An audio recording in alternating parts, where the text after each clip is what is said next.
evidence that the popular diabetes and weight loss drugs could also benefit people with a certain type of non-alcoholic fatty liver disease known as MASH. Researchers found about 2/3 of patients had a reduction in liver inflammation, and about 1/3 had improvement in liver scarring when treated with semaglutide, the active ingredient in Ozempic and Wegovy. For more about these benefits, Bradley Blackburn sat down with CBS News medical contributor Dr. Celine Gounder. There's this study out in the New England Journal of Medicine looking at how Ozempic, Wegovy, these semaglutide-based drugs could be used to treat liver disease in particular. Is that a milestone? Well, I think a lot of people are not even aware that obesity and diabetes can cause liver disease. So it's a condition called metabolic dysfunction associated steatohepatitis. So it's a huge mouthful, abbreviated as MASH, but really what it means is you have fat in the liver that is causing inflammation and scarring, and that can eventually lead to conditions like cirrhosis, liver failure, and liver cancer. So it is a very big deal if you have fat in the liver, and it's not surprising that these are medications that treat obesity and diabetes and therefore would help address some of the complications of obesity and diabetes, like fatty liver. Chronic fatty liver is a widespread and growing condition across the country. Could this ultimately lead to more people getting access to these medicines? Yeah, so we have about 17 million people in the country who we know have MASH, this fatty liver disease. About 1 in 5 people, adults, have excess fat in the liver. Novo is applying for an accelerated approval from the FDA, so as soon as 6 months from now, there may be an approval for Ozempic or Wegovy being given specifically for MASH, fatty liver disease.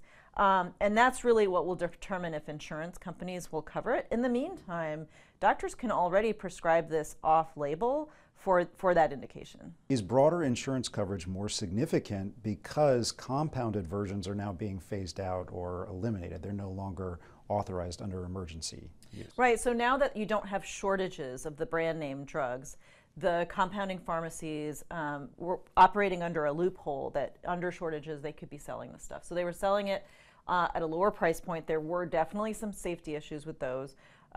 Some of them had various contaminants in them, so or were not what they said that they were, did not actually include active drug.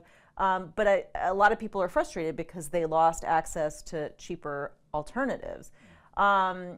I do think, having these additional indications will expand insurance coverage, will hopefully make them more accessible to the people who need them. But at the same time, we're also probably going to see pressure on the companies to bring the prices down as well. Just taking one step back, is fatty liver difficult to treat? Until now, we have not had a specific FDA-approved treatment for fatty liver. And so for people to have an option for this, is a big deal. All right, Dr. Celine Gounder, thank you. A special Mother's Day gift was made possible thanks to a rare organ transplant. Danya Backus has the story. Never even gotten to do this before. Lena and Kevin Fromm This is exciting. are preparing for the moment they've waited more than 90 days for. Today feels like maybe too good to be true. After a normal pregnancy, their son Banner was diagnosed with gestational autoimmune liver disease, which led to acute liver failure at birth. After treating him with medications and dialysis, to save his life, doctors recommended a liver transplant. How rare is it to perform a transplant or even consider a transplant for a baby like Banner?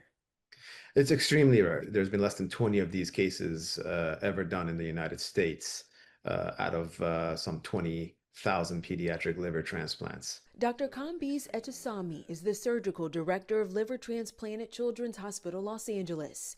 Banner was 15 days old when he received a liver from a deceased adult donor. We basically cut the liver into a larger and a smaller half. And in Banner's case, we had to even take the smaller half and cut it down even further to try and fit it into his belly. It has the ability to regenerate. And so it will continue to develop and grow with his body. After a long 2.5 months of recovery, Banner will be able to spend Mother's Day at home.